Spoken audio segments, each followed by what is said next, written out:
মায়ের সাথে যেভাবে কাজ করলাম গল্পটি সম্পূর্ণ শুনলে আপনাদের মেশিন দিয়ে পানি চলে আসবে, কারণ বাবা মায়ের সাথে ঠিকমতো কাজ না করায় মা নিজেই আমার সাথে কাজ করল।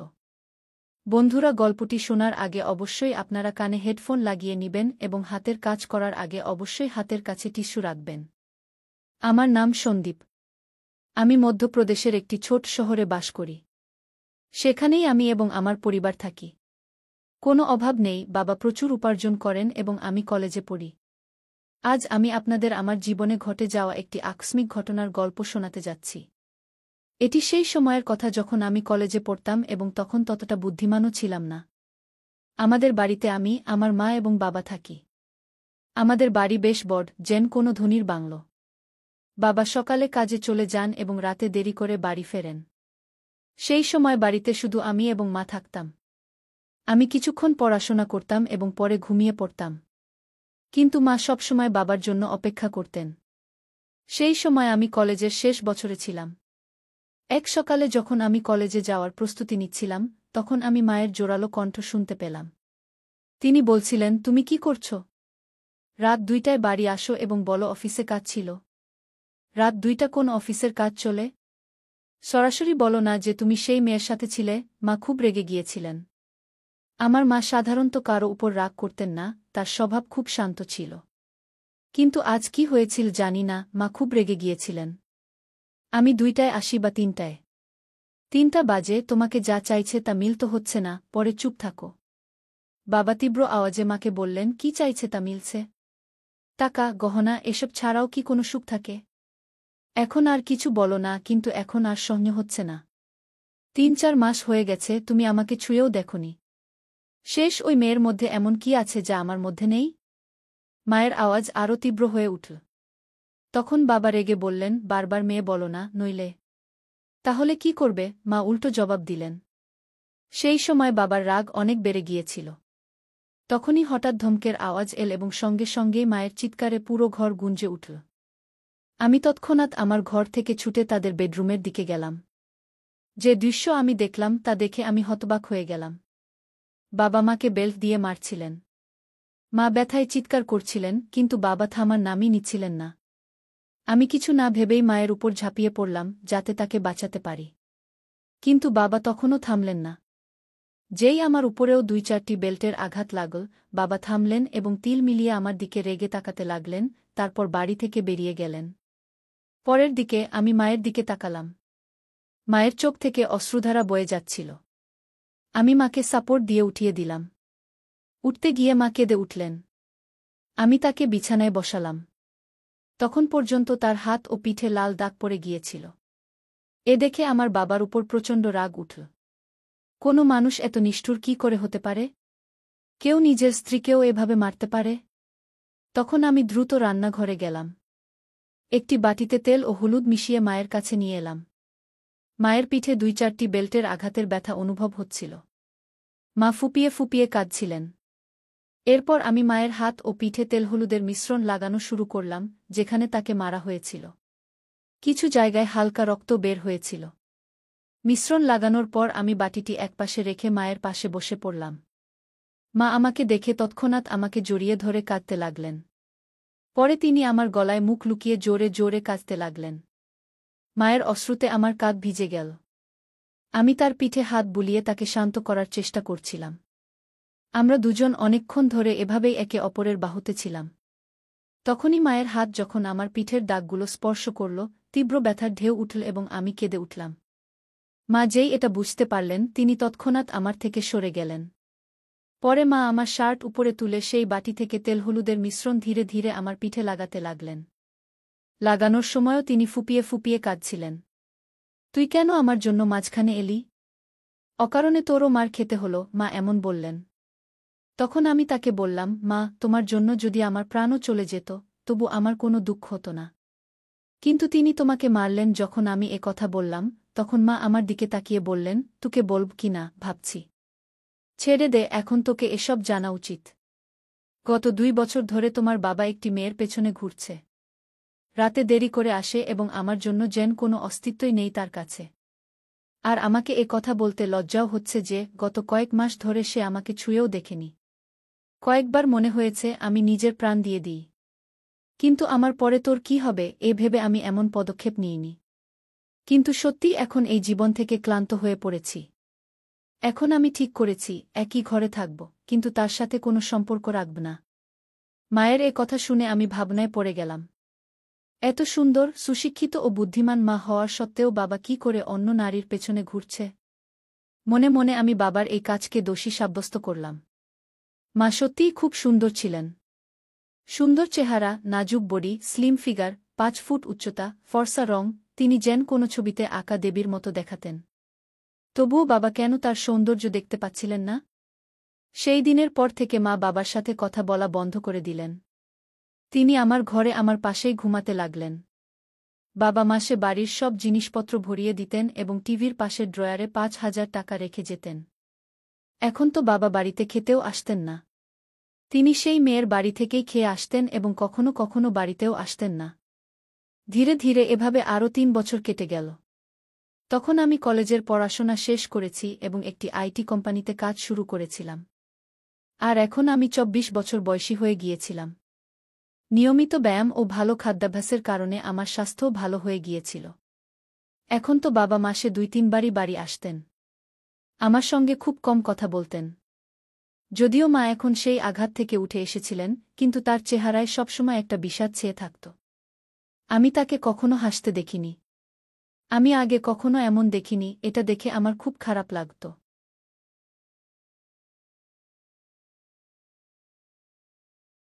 যখন আমি চাকরিতে যোগ দিই, কোম্পানি আমাকে একটি ল্যাপটপ দিয়েছিল, তাই আমি বাড়িতে ইন্টারনেট সংযোগও করিয়ে নিয়েছিলাম। ছোটবেলা থেকে মায়ের সঙ্গে থাকার কারণে আমার বেশি বন্ধু ছিল না, মাই ছিলেন আমার সবচেয়ে কাছের বন্ধু। সন্ধ্যায় যখন আমি কাজ থেকে বাড়ি ফিরতাম, ফ্রেশ হয়ে চা খেতাম এবং পরে বেডরুমে গিয়ে ল্যাপটপে ইন্টারনেট ব্যবহার করতাম। এটা আমার সময় কাটানোর মাধ্যম হয়ে উঠেছিল। সেই বয়সের কারণে আমি ইন্টারনেটে বিভিন্ন ধরনের সিনেমা দেখতাম, কিন্তু আমার সবচেয়ে বেশি পছন্দ হতে শুরু করেছিল মা এবং ছেলের মধ্যে সম্পর্ক নিয়ে সিনেমা। ধীরে ধীরে মায়ের দিকে তাকানোর আমার দৃষ্টিভঙ্গিতেও পরিবর্তন আসতে শুরু করেছিল। একদিন সোমবার ছিল, রাত প্রায় 9টা বাজে, হঠাৎ বাবা বাড়ি এলেন। আমাদের বাড়ি মায়ের নামে ছিল। বাবা মাকে বলতে লাগলেন যে বাড়ি তার নামে করে দিতে। তখন মা অস্বীকার করলে বাবা তাকে খুব বকাঝকা করতে লাগলেন। মা চুপচাপ শুনতে থাকলেন। এমন সময় বাবা মায়ের গালে এক চড় মারলেন। এ দেখে আমার রক্ত গরম হয়ে উঠল। বাবা দ্বিতীয় চড় মারতে যাচ্ছিলেন, তখনই আমি তার হাত ধরে ফেললাম এবং বললাম, বাবা, এখন যথেষ্ট হয়েছে। এই তামাশা অনেক হয়েছে। এখন আর সহ্য করা যায় না। আজ থেকে এই বাড়িতে পা রাখলে এর পরিণাম ভালো হবে না গি। এরপর মাও রেগে বাবাকে খুব বকলেন। বাবা মায়ের জোরে বকুনিতে হঠাৎ থেমে গেলেন এবং আমার শক্তিশালী শরীর দেখে সেখান থেকে চলে গেলেন। পরে আমি দরজা বন্ধ করে মায়ের কাছে গেলাম। মা আমাকে চোখে অশ্রু নিয়ে দেখলেন এবং দৌড়ে এসে আমাকে জড়িয়ে ধরে ফুপিয়ে ফুপি কাঁদতে লাগলেন। আমিও মায়ের কোমর শক্ত করে ধরে তাকে আমার বাহুতে জড়িয়ে নিলাম। মা হিক্কা নিচ্ছিলেন এবং বলছিলেন, ঠিক আছে বেটা, এই মানুষের এই অসীম। আজকের পর যদি সে বাড়িতে আর না আসে তাহলেই ভালো। মা বললেন, এখন এই বাড়িতে তার আসার সাহস হবে না। আর যদি আসেও, আমি তাকে ছাড়ব না গিয়ে আমি বিষয়টি নিয়ে রেগে মাকে বললাম। এরপর মা চিন্তিত হয়ে বললেন, সন্দীপ বেটা, এই মানুষের সাথে জড়িয়ে না। যদি তোমার কিছু হয়ে যায়, আমি কার উপর ভরসা করব? তখন আমি আবেগে বললাম, তুমি চিন্তা করো না মা। সেই সময় আমার কাছে চাকরি ছিল না, তাই আমরা বাধ্য ছিলাম। কিন্তু এখন আমার কাছে ভালো চাকরি আছে। তুমি চিন্তা করো না, আমি তোমাকে কিছু হতে দেব না গিয়ে আমি মাকে আশ্বস্ত করে বললাম। একদিন দুপুরে আমি কাজ থেকে বাড়ি ফিরলাম। যেমনই আমি আমার চাবি দিয়ে দরজা খুলে ভেতরে এলাম, তখনই আমি একটি অদ্ভুত শব্দ শুনলাম। আমি বেডরুমের দরজার কাছে গিয়ে দেখলাম দরজা ভেতর থেকে বন্ধ ছিল। আমি দরজার ছিদ্র দিয়ে ভেতরে তাকিয়ে দেখলাম যে মা ভেতরে কারো সাথে ছিলেন। যে দৃশ্য আমি দেখলাম তাতে আমি হতবাক হয়ে গেলাম। প্রায় 10 মিনিট ধরে আমি সেখানে তাকিয়ে রইলাম। হঠাৎ মা অজ্ঞান হয়ে মেঝেতে পড়ে গেলেন। বাড়ির বারান্দার দরজা খুলে আমি বাইরে গেলাম। এরপর আমি জোরে বললাম, মা, আমি চলে এসেছি।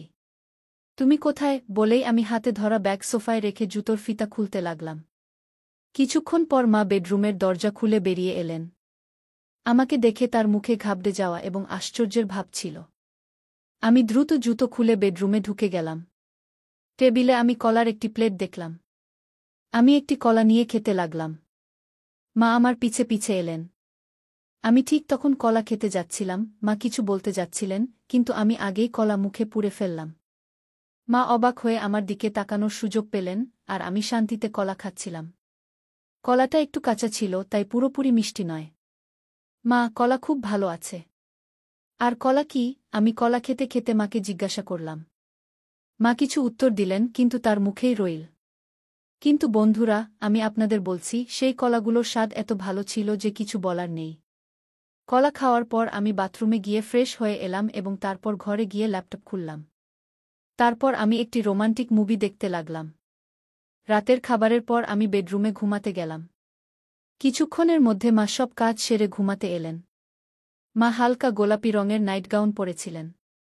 তখন আমি ল্যাপটপ থেকে চোখ সরিয়ে মায়ের দিকে তাকালাম। মা নিচু হয়ে তাকিয়া ঠিক করছিলেন। তাকিয়া ঠিক করার পর মা বিছানায় শুয়ে পড়লেন। তখন আমিও আমার ল্যাপটপ বন্ধ করে দিলাম। তারপর লাইট বন্ধ করে ঘুমানোর চেষ্টা করলাম। কিন্তু আমার ঘুম আসছিল না। আমার মাথায় সারাদিনের সেই ঘটনা বারবার ঘুরছিল। অনেকক্ষণ ধরে আমি জেগে রইলাম, আর মা শান্তিতে ঘুমাচ্ছিলেন। কিছুক্ষণ পর মা পাশ ফিরলেন এবং আমার দিকে পিঠ করে শুয়ে পড়লেন। এরপর তিনি ছাদের দিকে মুখ করে শুতে শুরু করলেন।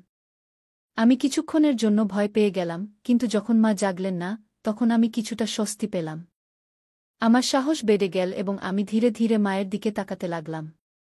মা কিছুক্ষণের জন্য আমার দিকে তাকালেন এবং তারপর চোখ বন্ধ করে নিলেন। আমি বুঝে গেলাম যে তিনি এখনও জেগে আছেন। আমি আরেকটু এগিয়ে গেলাম এবং নিজেকে সন্তুষ্ট মনে করলাম। মাও খুশি ছিলেন। তিনি কিছু বলেননি, কিন্তু আমি অনুভব করছিলাম যে তিনিও সন্তুষ্ট হয়েছেন। মা, কি হয়েছে? তুমি চুপ কেন? তোমার ভালো লাগেনি? আমি যখন এমন জিজ্ঞাসা করলাম, তখন তিনি বললেন, না রে বেটা, আমার তো খুব ভালো লেগেছে। তুই মাকে খুব খুশি করেছিস কি? তারপর আমি মায়ের পিঠে স্নেহে হাত বুলাতে বুলাতে বললাম, মা, এখন থেকে তোমাকে কলা খেতে হবে না। আমি ধীরে ধীরে এমন কথা বললে মা বলে উঠলেন, বেটা, তোমার এটা কি করে জানা হলো? মা অবাক হয়ে আমার দিকে তাকিয়ে জিজ্ঞাসা করলেন। তখন আমি তাকে বললাম, আজ দুপুরে যখন আমি বাড়ি ফিরলাম, তখন ঘর থেকে তোমার কণ্ঠ শুনতে পেলাম। যখন আমি দরজার ছিদ্র দিয়ে দেখলাম, তখন সব বুঝে গেলাম। তখনই আমি ঠিক করলাম, এখন থেকে মাকে কোনো কিছুর অভাব হতে দেব না। সন্দীপ, আমার রাজা, তুমি তোমার মাকে কত ভালোবাসো, মা আবেগপ্রবণ হয়ে বললেন। হ্যাঁ মা, এখন থেকে তোমাকে আমি কোনো কিছুর অভাব হতে দেব না, আমি বললাম। এখন বাবাও আমাদের আর প্রতিদ্বন্দ্বিতা করবে না, এবং তিনি আর এই বাড়িতে পা রাখবেন না। তাই তুমি এখন চিন্তা করো না, আমরা এখন সুখে থাকব, আমি মাকে আশ্বস্ত করলাম। সেদিন আমরা দুজনেই সুখ ও শান্তির আনন্দ উপভোগ করলাম এবং তারপর আরামে ঘুমিয়ে গেলাম। পরের সকালে মা সব কাজ সেরে আমাকে জাগাতে এলেন। আমি দ্রুত প্রস্তুত হয়ে চা খেলাম এবং আমরা দুজনেই গল্প করতে লাগলাম। তখনই আমরা দেখলাম, বাবা হঠাৎ এসে আমাদের সামনে দাঁড়িয়ে গেছেন। মা বাবাকে জিজ্ঞাসা করলেন, এখন তোমার কি চাই? একবার বলে দিয়েছি যে আমরা এই বাড়ি দেব না, তাহলে আবার কেন এসেছ? বাবা উত্তর দিলেন, আমার এখন বাড়ি চাই না। আমি শুধু এটা বলতে এসেছি যে আমি এখন আরেকটি বিয়ে করতে যাচ্ছি, তাই তোমাদের থেকে তালাক চাই। তারপর মা আমার দিকে তাকিয়ে জিজ্ঞাসা করলেন, তোমার কি বলার আছে? আমি বললাম, মা, তুমি যা সঠিক মনে করো তাই করো।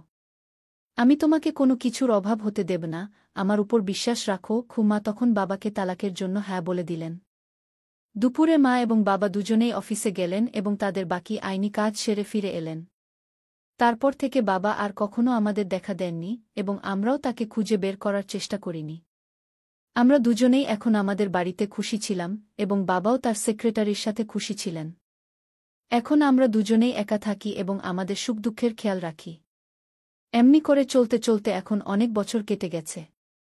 এখন মা আমাকে বলতে শুরু করেছেন, এখনও তোমার অনেক জীবন বাকি আছে, তুমি কোনো ভালো মেয়েকে দেখে নাও, যাতে আমি তোমার বিয়ে দিতে পারি। এবং হ্যাঁ, বিয়ের পর আমাকে ভুলে যেও না। আমি হেসে বললাম, তোমাকে কিভাবে ভুলতে পারি মা, তুমি তো আমার মা। তখন আমরা দুজনেই হেসে উঠলাম। পরের কয়েক মাস আমাদের জীবন খুব শান্তি ও খুশিতে কাটছিল।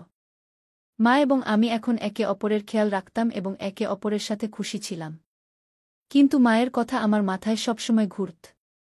তিনি বলেছিলেন যে আমাকে আমার জীবনের কথা ভাবতে হবে এবং কোনো ভালো মেয়েকে বিয়ে করতে হবে। আমি এ বিষয়ে গভীরভাবে ভাবা শুরু করলাম এবং একদিন মায়ের সাথে খোলামেলা কথা বললাম। মা, তুমি ঠিক বলেছিলে। এখন সময় এসেছে যে আমি আমার জীবনের পরবর্তী পর্যায়ে এগিয়ে যাই। আমার মনে হয় এখন আমিও কারো সাথে আমার জীবন কাটানোর প্রয়োজন আছে। মা আমার মুখের দিকে তাকিয়ে মৃদু হাসলেন। এরপর তিনি বললেন, একদম ঠিক বলেছ বেটা, আমি সবসময় চেয়েছি তুমি তোমার জীবনকে খুশি ও ভালোবাসায় ভরে তুলবে। আমি তোমার জন্য খুব খুশি গু। এরপর মা আমার জন্য মেয়ে দেখা শুরু করলেন। কয়েক দিনের মধ্যেই মা একটি ভালো সম্পর্ক পেয়ে গেলেন। মেয়েটির নাম ছিল প্রিয়া। প্রিয়া খুব বুদ্ধিমান ও সংস্কৃতিবান মেয়ে ছিল। যখন আমি প্রথমবার তার সাথে দেখা করলাম, তখন আমার মনে হল যেন আমার জীবনের সেই শূন্যতা পূর্ণ হয়ে গেল। প্রিয়া এবং আমি খুব শীঘ্রই বিয়ের বন্ধনে আবদ্ধ হলাম। বিয়ের পর আমাদের বাড়ি আরও সুখের হয়ে উঠল। মা, প্রিয়া এবং আমি একটি পরিবারের মতো থাকতে শুরু করলাম। মা এখন এ বিষয়ে খুব খুশি ছিলেন যে তিনি আমাকে একাকিত্ব থেকে বের করে এনে আমার জন্য একটি নতুন জীবন শুরু করতে সাহায্য করেছিলেন। সময় কেটে গেল এবং আমাদের জীবন আগের চেয়েও ভালো হতে লাগল। মা এখন আগের চেয়েও বেশি খুশি ছিলেন এবং আমিও এ বিষয়ে সন্তুষ্ট ছিলাম যে আমি তার সব স্বপ্ন পূরণ করেছি।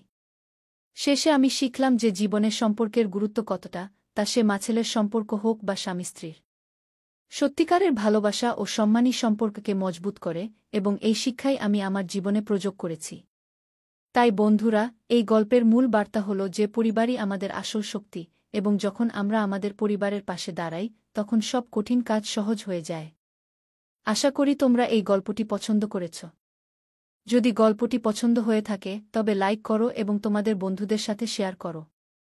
এমন আরও রোমাঞ্চকর গল্পের জন্য আমাদের চ্যানেল সাবস্ক্রাইব করতে ভুলো না।